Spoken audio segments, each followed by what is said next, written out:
तो नमस्कार। कार्यक्रम में बहुत बहुत स्वागत है आपका। मैं हूं मिथिलेश श्रीवास्तव और कार्यक्रम का नाम है कानूनी सलाह। जी हाँ, इस पे समय समय पे हम लोग कानून के तमाम मसलों पे बातचीत करते हैं और आप लोगों के लिए विभिन्न विषयों पे जानकारी देते हैं। इसी सिलसिले में आज हमारे स्टूडियो में हमने आमंत्रित किया है एडवोकेट श्रद्धा सक्सेना जी को। बहुत बहुत स्वागत है आपका स्टूडियो में। धन्यवाद। तो आज का विषय जो है वो है महिलाओं के बारे में। जी हाँ, महिलाओं को हमारे कानून में कितनी स्वतंत्रता दी गई है, क्या क्या विशेषाधिकार दिए गए हैं और कहा जाए तो ओवरऑल महिलाएं कितनी आज़ाद हैं, इस पे हम आज बातचीत करने वाले हैं। तो सबसे पहला सवाल तो हमारा यही है कि महिलाओं को कानून में क्या स्वतंत्रता दी गई है, कितनी आज़ाद हैं वो? देखिए, महिलाओं के लिए कानून में पूर्ण रूप से स्वतंत्रता दी गई है। चाहे वो एक मैरिड महिला हो, अनमैरिड महिला हो, वर्किंग महिला हो, नॉन वर्किंग महिला हो।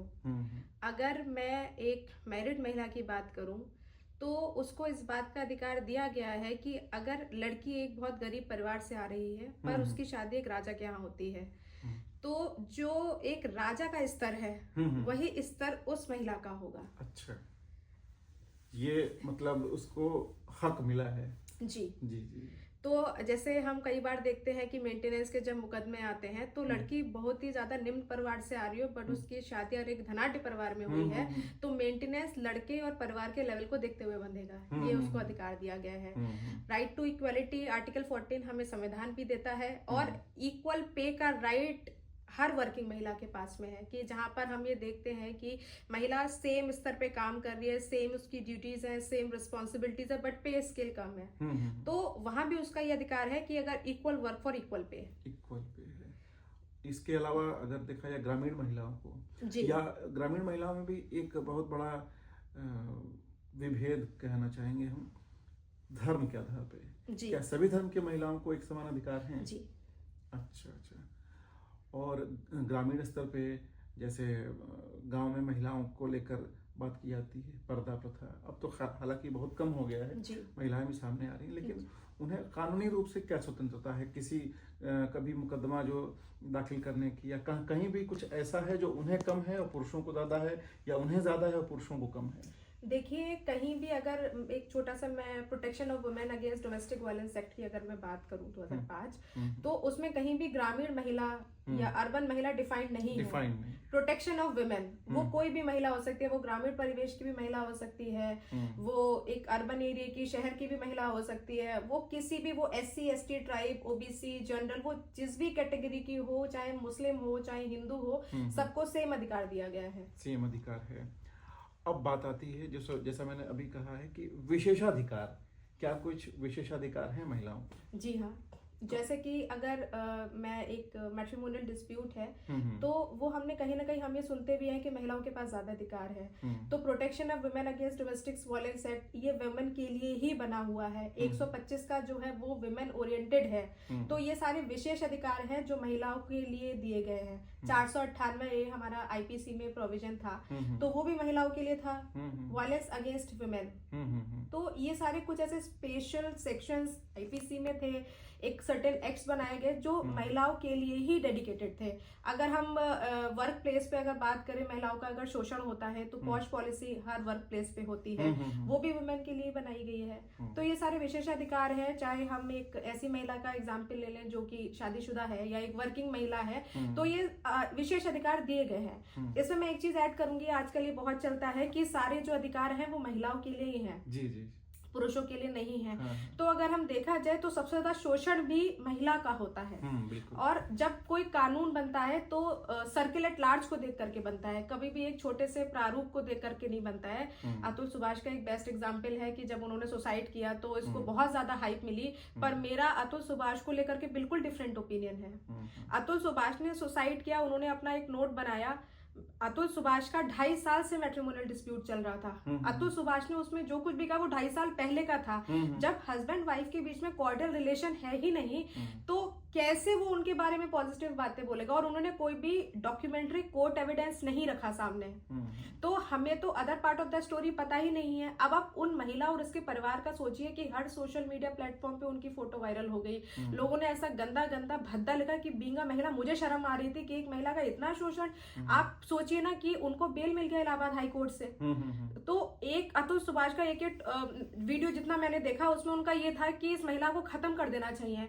आपने जो उनके साथ गलत किया वो बताने वाला कौन है?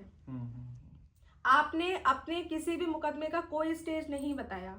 आपने जो किया वो एक बहुत गलत स्टेप था, आपको नहीं करना चाहिए था। कानून में ऐसे सारे प्रोविजंस हैं जो मेल्स के लिए भी हैं। आप आगे तो बढ़ते, आपने बोला आपकी 120 डेट पड़ी, आप 40 डेट पे गए थे, बाकी डेट पे फिर आप क्यों नहीं गए?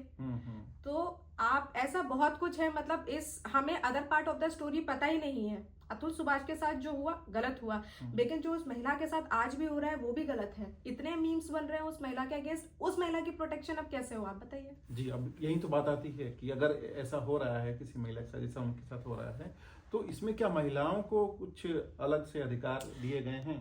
हाँ बिल्कुल, वो क्योंकि जिस तरीके से जो प्लेटफॉर्म उनके अगेंस्ट इतना डिफेमेटरी बोल रहे हैं, डिफेमेटरी लिख रहे हैं, उनको डिफेमेशन का सूट फाइल करना चाहिए। तो डिफेमेशन का सूट है इसके, ये तो खैर एक पेचीदा मामला हो गया जी। कोई भी महिला पहले तो मुकदमा करने से बचती है जी। सारे कोर्ट कचहरी का नाम सुन के ये लोग घबरा जाते हैं।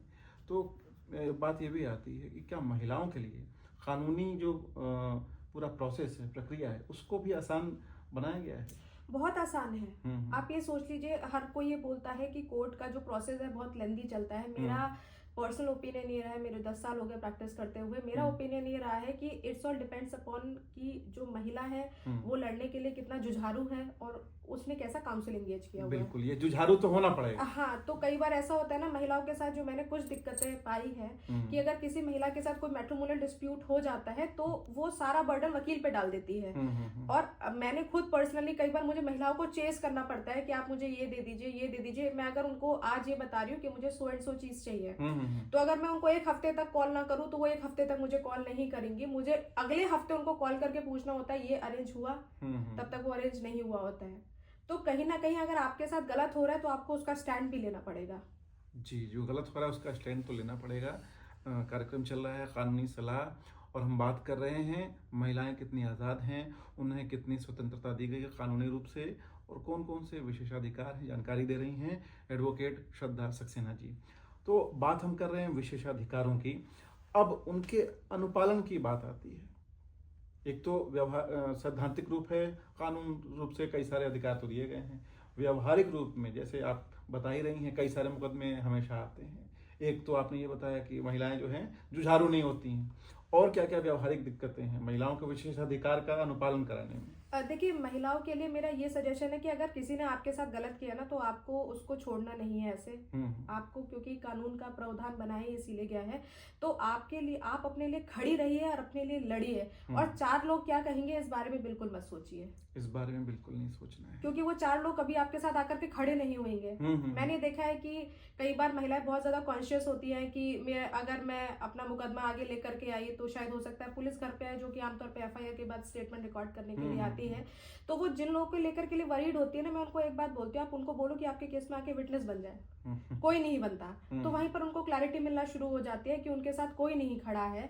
तो अगर उनके साथ कभी भी कुछ गलत हुआ है तो अपने लिए स्टैंड लें। ऐसे इमीडिएटली मुकदमे आने से पहले भी सर्टेन प्रोसेस है।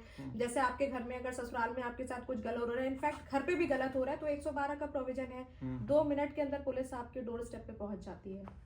और इसमें मैं आज तक मैंने कभी नहीं सुना कि पुलिस नहीं पहुंची हो, तो पुलिस आपके लिए जस्ट अ कॉल अवे है। तो ये सारे उनको स्टेप्स मेजर लेने पड़ेंगे। कभी भी कुछ गलत हो रहा है तो गलत के लिए भी उनको आवाज उठानी पड़ेगी। हाँ, लेकिन अब बात ये भी आती है, एक सकारात्मक पहलू तो है उनको, एक नेगेटिव पहलू भी है। कुछ महिलाएं तो जुझारू नहीं हैं, वो झिझकती हैं। कुछ महिलाएं ऐसी भी हैं जो उस विशेषाधिकार का गलत फायदा उठाती हैं। तो उसके लिए भी कुछ प्रावधान है जी, केस को ट्रायल इसीलिए दिया गया है। कभी भी आपने देखा नहीं कि मुकदमा फाइल हुआ और जजमेंट हो गया, कभी ऐसा नहीं होता। ट्रायल दिया ही इसीलिए गया है कि दूध का दूध और पानी का पानी हो जाए। तो जो महिला अगर कभी अपने वेस्टेड इंटरेस्ट के लिए अगर कोई मुकदमा डालती है तो वो ट्रायल में खुल के आ जाता है, क्योंकि ऑपोजिट पार्टी भी शांत नहीं बैठती है, वो भी वो सारे एविडेंस कलेक्ट करने की कोशिश करती है जो उनके फेवर के होते हैं। और कोर्ट अगर देखती है कि महिला के साथ कोई क्रूअल्टी नहीं हुई है, ये मुकदमा सिर्फ कोर्ट का टाइम वेस्ट करने के लिए डाला है, तो एडवर्स ऑर्डर भी होते हैं महिला के अगेंस्ट। आपने सुना होगा कि कुछ टाइम पहले एक महिला को जो मर्डर का एक मुकदमा था, उसमें एक फॉल्स केस फाइल हुआ और फिर जज ने उस महिला को सजा करी। तो अगर कोर्ट की अगर फैक्ट फाइंडिंग ये होती है, कोर्ट कभी भी ना ऐसा नहीं है कि एंटी मैन है, कोर्ट जस्टिस की तरफ इंक्लाइंड है कि जिसके साथ गलत हुआ है उसको न्याय मिलना चाहिए, चाहे वो पुरुष हो या महिला। तो अगर कोई भी फॉल्स मुकदमा अगर जाता है तो ट्रायल दिया ही इसीलिए गया है कि ट्रांसपेरेंसी होकर के आ जाए, और अगर कहीं भी ऐसा दिख रहा है कि महिला का शोषण नहीं हुआ है तो वो जो चाहती है वो उनको नहीं मिलेगा। जी जी बिल्कुल। और बात अब ये आती है इसमें कि महिलाओं को विशेषाधिकार है, उनको उनके साथ गलत होता है तो मुकदमा होगा, और वो कुछ गलत करती हैं तो भी दूध का पानी पानी हो जाएगा। लेकिन जो हमारी अब न्याय संहिता बदली है, दंड देने का प्रावधान बदला है, तो इसमें भी कुछ बदलाव हुए हैं इसके लेकर? इसमें कुछ बदलाव ऐसे हुए हैं कि कुछ सेक्शंस को स्टिमुलेट कर दिया गया है। जैसे पहले हमारा रेप था, अगर हमारा अटेम्प्ट टू रेप है तो इन सब के जो धाराएं थे वो अलग अलग थी। बट अगर किसी भी तरीके का रेप है, गैंग रेप है, अटेम्प्ट टू रेप है, तो सबको एक ही कैटेगरी में लेकर के आ दिया गया है। एक ही कैटेगरी में मतलब कुछ आमूल चूल बदलाव नहीं, कोई बहुत ज्यादा मेजर परिवर्तन नहीं है, बट हाँ कुछ परिवर्तन, कुछ सेक्शंस ऐसे ऐड ऑन हुए हैं। जैसे किसी व्यक्ति का कोई क्राइम किसी ने आईपीसी में किया मान लीजिए, तो अगर वो उसका फर्स्ट एंड लास्ट क्राइम है तो उसको एग्जम्पशन का प्रावधान बीएनएस में दिया गया है। अच्छा कि उसकी जो पनिशमेंट है उसको हाफ करते उसको मतलब पनिशमेंट मुक्त कर दिया जाएगा। और जैसे ज़माना भी काफ़ी बदल गया है, पहले तो वीडियो नहीं था, स्मार्टफोन्स नहीं थे, आजकल सबके पास हैं, सोशल मीडिया का ज़माना है। तो जो सोशल मीडिया पे अपराध होते हैं, किसी महिला के खिलाफ कुछ न कुछ आपत्तिजनक टिप्पणियाँ की जाती हैं या और भी कई सारी चीज़ें होती है, तो इसमें ये भी कुछ प्रावधान है? डिफेमेशन सूट वो फाइल कर सकते हैं। डिफेमेशन सूट, इसके अलावा अच्छा उसके लिए क्या क्या, अब जैसे मान लीजिए किसी ने कुछ कमेंट किया, बाद में उसको डिलीट कर दिया जी, तो देखिए जिस समय वो कमेंट करा उस कमेंट का स्क्रीनशॉट ले लीजिए और जो लिंक है उसको ले लीजिए, उस लिंक की हेल्प से आईपी एड्रेस निकल जाता है। अच्छा। तो वो उस लिंक को और उस स्क्रीनशॉट को सेव करके रखे, इमीडिएटली ऑनलाइन साइबर कंप्लेंट करे, साइबर कंप्लेंट इमीडिएटली कंसर्न थाने में ट्रांसफर हो जाती है। उस कंसर्न थाने से आपके पास कॉल आएगा, आपके पास जो भी एविडेंसेस है, अगर आप उस पर्टिकुलर बंदे को जानती हैं जो कि आपके अगेंस्ट नेगेटिव पोस्ट कर रहा है, आप उसका नाम पता सब कुछ उसके बारे में दीजिए और उसके अगेंस्ट एक्शन होगा। तो इस मामले में सजा कितनी है? कुछ डिपेंड्स अपॉन क्राइम है। चलिए, ये कई सारी चीज़ें आज क्लियर हुई हमारे श्रोताओं को, ख़ासतौर पे हमारी जो महिला श्रोता हैं। हम उम्मीद करते हैं कि आपने जो जानकारियाँ दी हैं उससे वो काफ़ी जागरूक हुई होंगी और इस बात के लिए तैयार होंगी कि वो उनके खिलाफ अगर कोई अपराध हो रहा है, कोई अन्याय हो रहा है, तो उसके लिए वो तैयार हों, सामने आएँ और लड़ने के लिए तैयार हों, तभी कुछ हो सकता है। और कोई उसमें दिक्कत होती है तो आपके जैसे बहुत सारी एडवोकेट्स हैं इस समय हर अदालत में जो आपकी सहायता के लिए हमेशा उपलब्ध हैं। आपका हमारे स्टूडियो आने के लिए और इस महत्वपूर्ण मसले पर इतनी ढेर सारी जानकारी देने के लिए बहुत बहुत धन्यवाद।